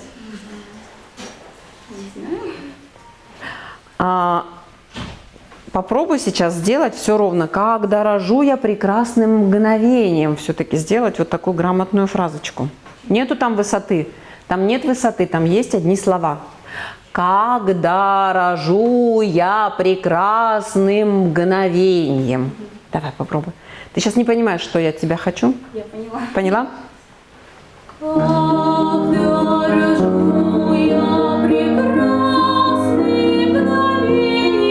Смотрите, даже шея меньше стала лезть туда наверх. А самое главное — найти голос в первой октаве. Всегда очень важно найти голос в первой октаве. Первая октава всегда у вокалистов, особенно у сопрано, она глухая. Она не громкая. Мы как бы не давились, мы не споем ее громче, чем споем вторую октаву. Потому что во второй октаве уже и опора у нас крепче работает, и мышцы уже как бы... у кого-то вот эти мышцы помогают, а у кого-то только вот эти мышцы помогают. Но нам как их отключить, эти мышцы, а все оставить только здесь? Значит, мы должны найти первый тон в первой октаве. Когда, да, правильно? Когда рожу я прекрасным мгновеньем. Да? Вот попробуй так спеть. Найди вот здесь вот звук. Давай. Нет, смотри, у тебя во рту, смотрите. Когда... У тебя вот сюда раз, задрался чуть. Когда...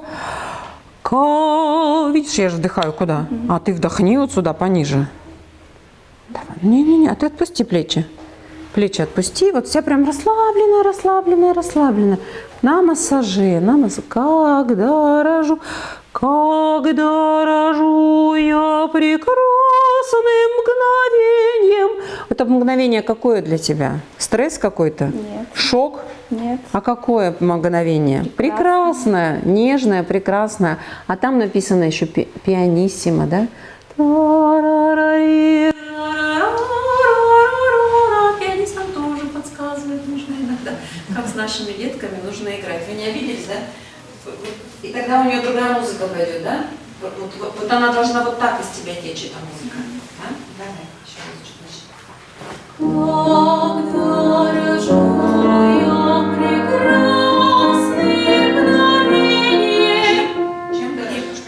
Чем дорожишь? Чем? Прекрасно. Второе слово. Чем? Я не говорю каким. Чем дорожишь? Мгновением. Мгновением. Мгновением. Мгновением. Мгновением. Мгновением. Скажи мгновением. Мгновение. Ну ты же должна это успеть сказать. Не вставленько, челюсть там нормально, то? Не вставляем? Мгновением. Мгновением. Мгновением. Артикуляцию тоже нужно согревать, стихи читать, да? Тоже естественно читать. Я никак, я дорожу. Найти естественный посыл. Все естественно должно быть. Уже много раз я сегодня об этом сказала. Давай еще разочек пойдем с тобой походим. Ты понял. Давайте. Когда рожу я прекрасный мгновенье. Боишься руку мне дать?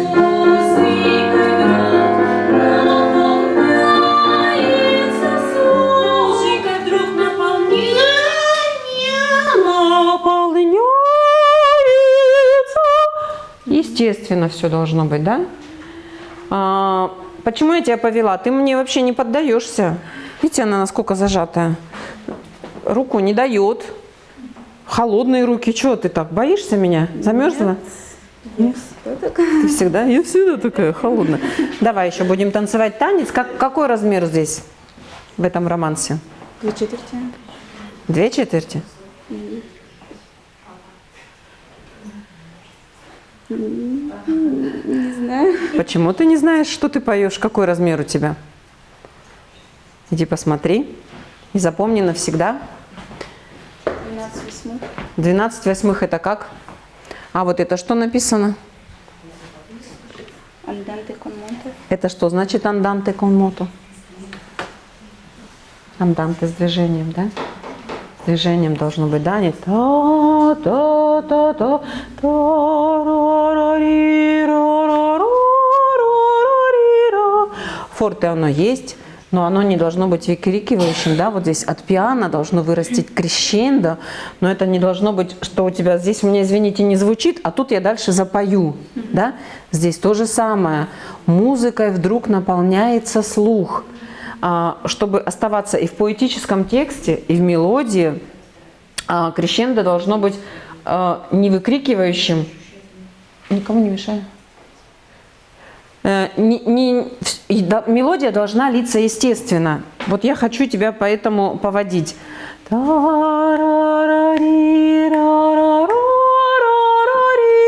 сюда прийти, да, и убрать фразочку. Это просто, я не знаю, куда вы идете. Доверься мне. Где в какой-то опере есть? Давай. Когда рожу я прекрасным мгновением, музыкой вдруг наполняется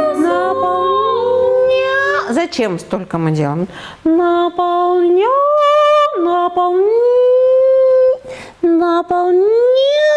Можешь отражать, вот просто челюсть свою вот при входе там оставлять в класс, когда заходишь, нижнюю челюсть отстегивать. Знаете, кто самый большой враг вообще в пении? Нижняя челюсть. Ее нужно вон там оставить в помойном ведре, а потом будете выходить, забрать ее.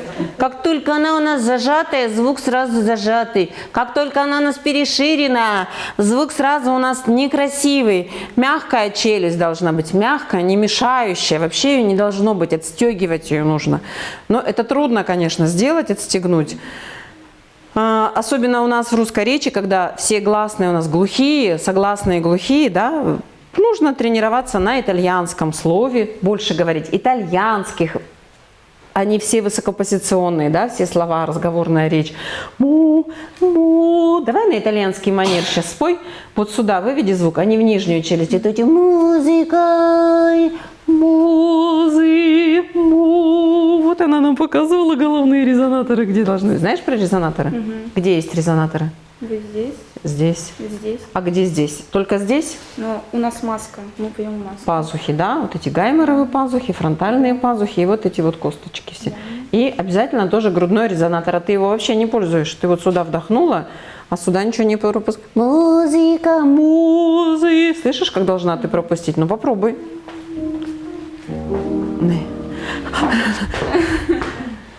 Не бойся, давай. Чем больше будешь такая зажатая, тем тебе дольше. Ты же сейчас молодежь-то быстрая, вам же раз сказала, и вы все сразу делаете. Давай, попробуй. Сюда не попала? Когда.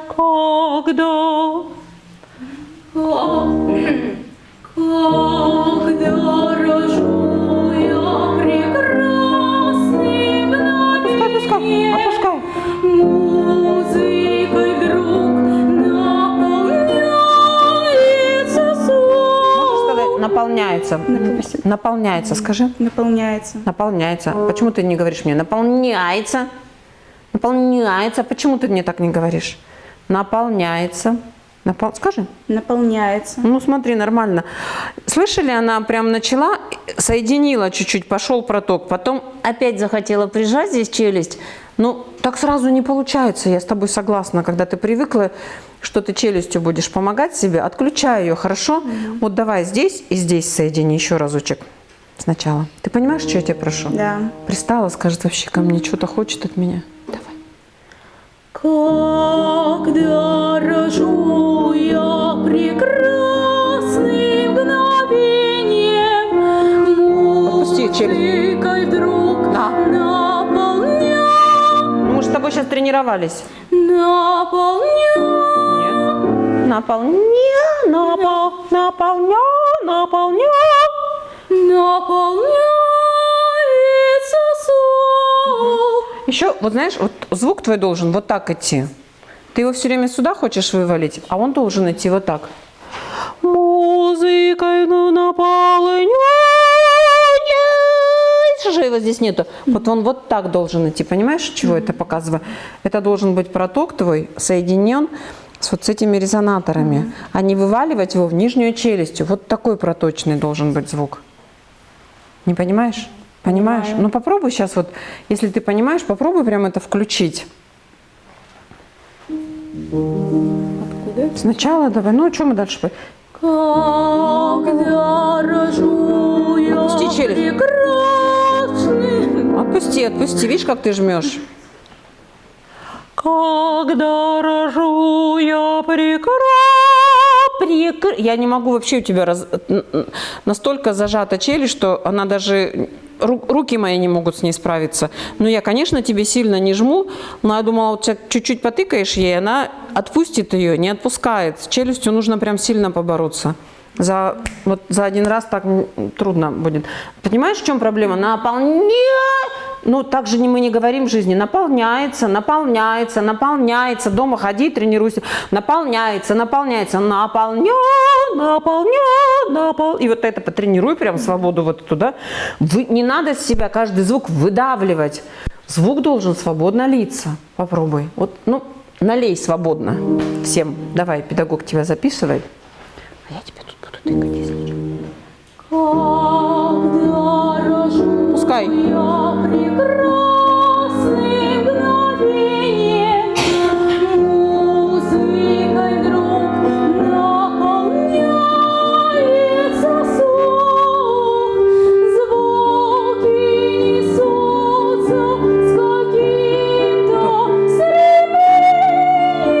Спасибо. Давай попробуем спеть на вокализ. Какую ты гласную больше всего любишь петь? Да все. А или тебе жарко, да? Нет. Жарко. Открыть окно? Да. Страшно, чтобы не продуло пианистов тоже.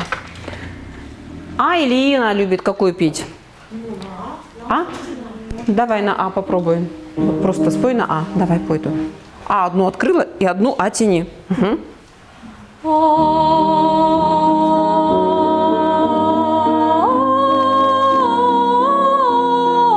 Почему фальшиво? Не нашла тон.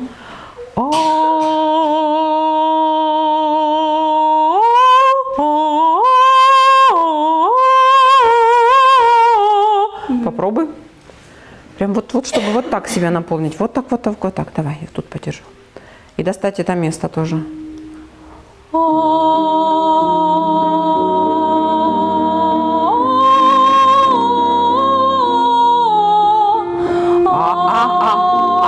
Говори.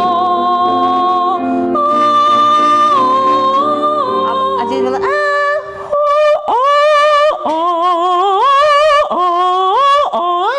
вот чтобы не было тоже такого. Не замыкай ее, не делай ее беднее.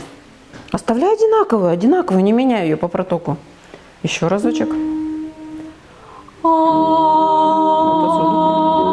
Сюда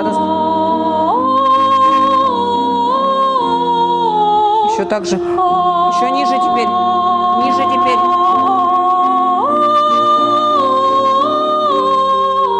Вот это нужно ей поискать. Может быть, попеть на вокализ. Тебе сейчас больно было горло? Нет. Ты форсировала? Нет. Был у нее проток или не было протока? Вот, ну, такие, знаете, вот это вот, ну, как бы первые шажочки в направлении, там, в чем нужно поискать. И прям показывать эти места. Ты сейчас ощущала, что вот тебе хотелось это место соединить, когда я тебя держала, да? Чтобы не было вот сюда. И вот это, конечно, вот это все убирать.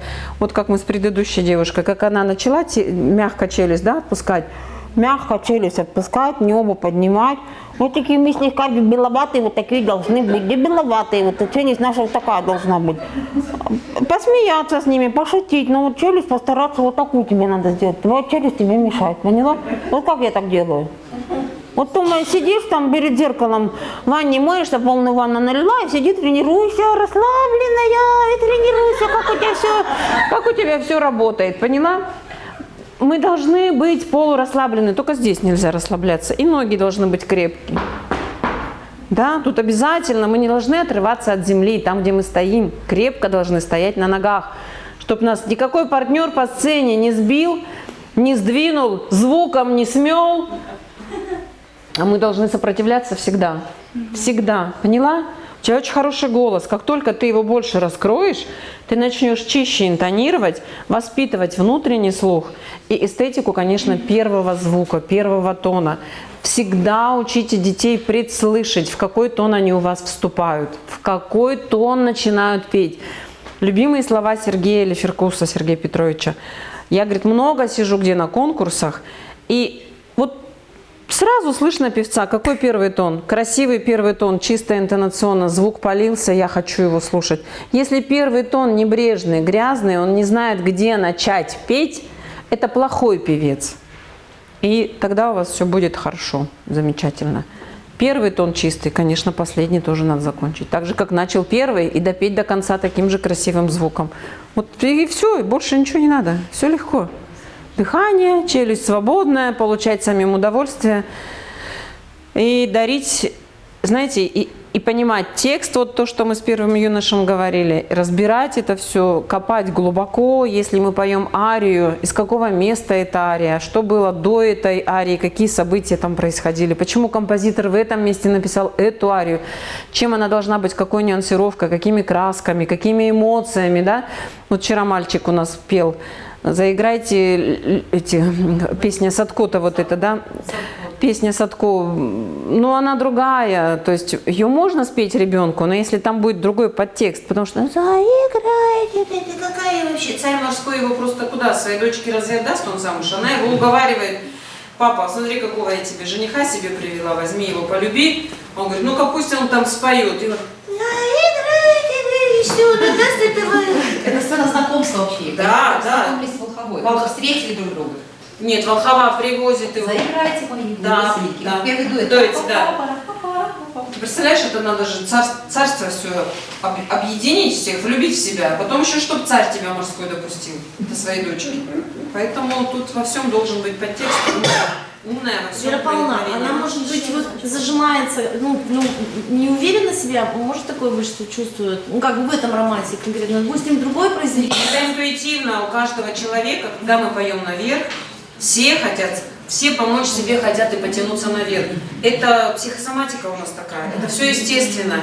А нас нужно наоборот, тем выше, тем ниже настроить. А что дети делают? Это пока вы сами этого не научитесь, пока сами не будете это делать им, дрессировать, почему вот я ее повела, она... Все уже, понимаете? А тут и присесть нужно вовремя, и телом владеть, и тело отпустить, и все это нужно с ними тренировать. Я понимаю, что за урок в неделю, за 2 урока в неделю это сложно все сделать. Ну можно. Давайте задания им такие какие-то, чтобы они и тело свое отпускали. Ну, она все делает физиологически так, как каждый человек нормально делает.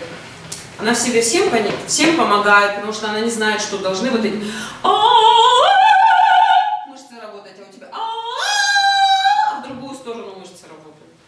Да, нужно им рассказывать. Ну, понятно, что я сейчас показываю для взрослых, как бы, такие упражнения. Ну, вот мы маленьким показали эту точечку места, она все поняла. Главное, звук оставить на месте, не тянуться за ним. Что мы не рисуем кардиограмму музыкой, не рисуем кардиограмму выше, ниже, выше, ниже. Регистры должны быть ровные. Звук ровно льющийся, без истерики, без зажатых звуков. Все, освободить ее надо, и все. Решать правильно.